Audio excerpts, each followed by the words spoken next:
Hello friends, విశ్వ నియమాలలో పంచభూతాలకి, పంచేంద్రియాలకి, పంచలోహాలకి సంబంధం ఏమిటి అని ఇవాళ తెలుసుకుందాం నాన్న. ఇనుము పంచ పంచలోహాల్లో ఒకటి ఇనుము. ఇనుము మన భూమికి సంబంధించింది. అది స్కిన్కి సంబంధించింది, అంటే శరీరంలో ఉండేటువంటి స్కిన్కి సంబంధించింది. ఇది స్థిరత్వాన్ని ఏర్పరుస్తుంది, తర్వాత బలమైన గుణాన్ని మనకు ఏర్పరుస్తూ పోతుంది. తర్వాత వెండి అనేది మన శరీరంలో నీటి తత్వానికి సంబంధించింది. ఇది పంచేంద్రియాలలో ముక్కుకు సంబంధించింది. స్వచ్ఛత, మానసిక ప్రశాంతతను మనకిస్తుంది నాన్న వెండి. తర్వాత పంచలోహాల్లో రాగి ఒకటి. ఈ రాగి అనేది మనలో అగ్నితత్వాన్ని పెంచుతుంది. అది టంగుకు శక్తిని ప్రవహించే గుణాన్ని అందిస్తుంది. తర్వాత ప్రసరించేది, రిసీవ్ చేసుకుంటుంది, మళ్ళీ శరీరం అంతా అందించే శక్తిని ఈ రాగి మనకు అందజేస్తుంది. అది అగ్నితత్వానికి సంబంధించింది. తర్వాత సీసము, తగరము అంటాము, లేదా ఉక్కు అంటాం కదా నాన్న. అది గాలికి సంబంధించింది, చెవులకు సంబంధించింది, అంటే ఇయర్స్. కర్ణభేరి అంటాం కదా, ఇంపార్టెంట్ పాయింట్. ఆ కర్ణభేరికి అంటే ప్రకంపనల శక్తిని నియంత్రిస్తుంది. తర్వాత ప్రకంపన శక్తిని మనము మనం ఒక ఎనర్జీ, ఈ విశ్వంలో ఒక ఎనర్జీ అన్నాను కదా, ఆ ఎనర్జీని రిసీవింగ్ కెపాసిటీ దీనికి ఉంటుందన్నమాట. అంటే గాలి చెవులకు, కర్ణభేరికే ఉంటుంది ఆ రిసీవింగ్ కెపాసిటీ. ఆ రిసీవింగ్ కెపాసిటీతో మన కర్ణభేరి ప్రకంపనను తీసుకుంటుంది, మనని ఇస్తుంది, నియంత్రిస్తుంది కూడా అన్నమాట. తర్వాత బంగారం అనేది ఇంకోటి ఉంది. ఆ బంగారం అనేది ఏం చేస్తున్నాం, పంచలోహాల్లో మన కళ్ళకు సంబంధించినటువంటిది. అంటే ఇది ఆకాశతత్వానికి సంబంధించింది. అంటే మనకు ఒక దివ్య దృష్టిని, జ్ఞానాన్ని, బుద్ధిని మనకు ప్రసారిస్తుంది. మనకు ఒక జ్ఞాన విధేయాన్ని కలగడానికి అవకాశం ఏర్పరుస్తుంది. కాబట్టి పంచభూతాలకి, పంచేంద్రియాలకి, పంచలోహాలకి సంబంధం కలిగి ఉంది.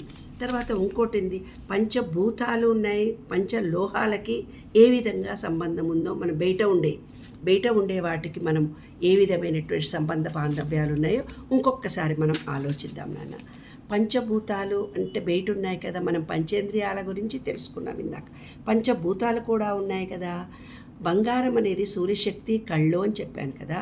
ఈ సూర్యశక్తి మన కళ్ళకి చైతన్య శక్తిని గ్రహించి, విశ్వంలో ఉండే చైతన్య శక్తిని మన చైతన్య శక్తికి గ్రహించి సూక్ష్మ శరీరానికి అందిస్తూ, అంటే మన చుట్టూ 7 పొరలు ఉంటాయి, ఆ సూక్ష్మ శరీరానికి అందిస్తే మనలో ప్రోత్సాహాన్ని కలిగిస్తుంది.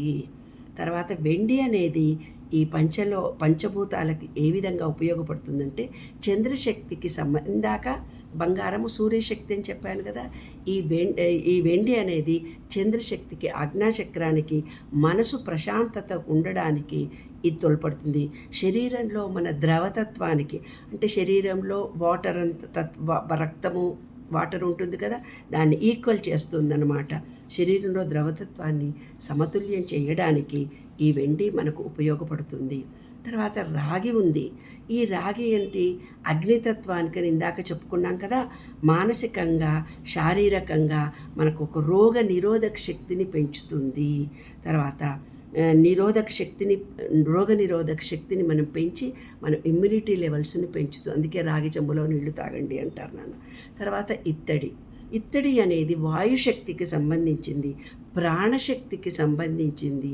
ఈ ప్రాణాన్ని నియంత్రించేది, మెదడు పనితీరును మెరుగుపరచడానికి మనకి ఇత్తడి మనకు ఉపయోగపడుతుంది.